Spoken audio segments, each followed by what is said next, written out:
Alright, welcome to my vlog. Welcome. Maray na po, Pier 7. Pahinsa na kamo, tawa na sana ako nakapag-vlog.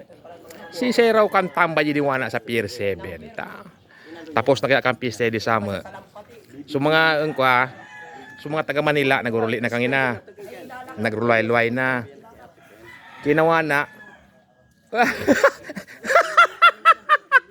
Nachamban ko pa din dua. The legendary. The original tambay ni kan Pier 7 Bunguran.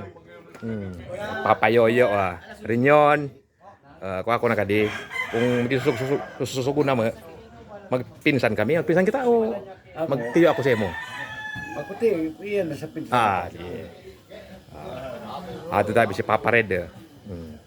Pared, good afternoon. Sige na muna kamo. Namuna na una kamo ta kami. Puriya na kami magiinom ng kape na. Kamo na muna ata. Magalat pa kami ng upulutan. Sige. Kamo ka rin sa mga legendary ng maidi. Okay. Balik na kita sa mga Pier 7. Shout out tabi sa inyo mga followers ko. Mga silent viewer ko. Solid follower na sa Pier 7. Shout out nga sa mga OFW na mo iyan abroad. Ingat-ingat po mga amin yan ha. I love you all. Nga payabak ko kamo. Love you. Bye-bye.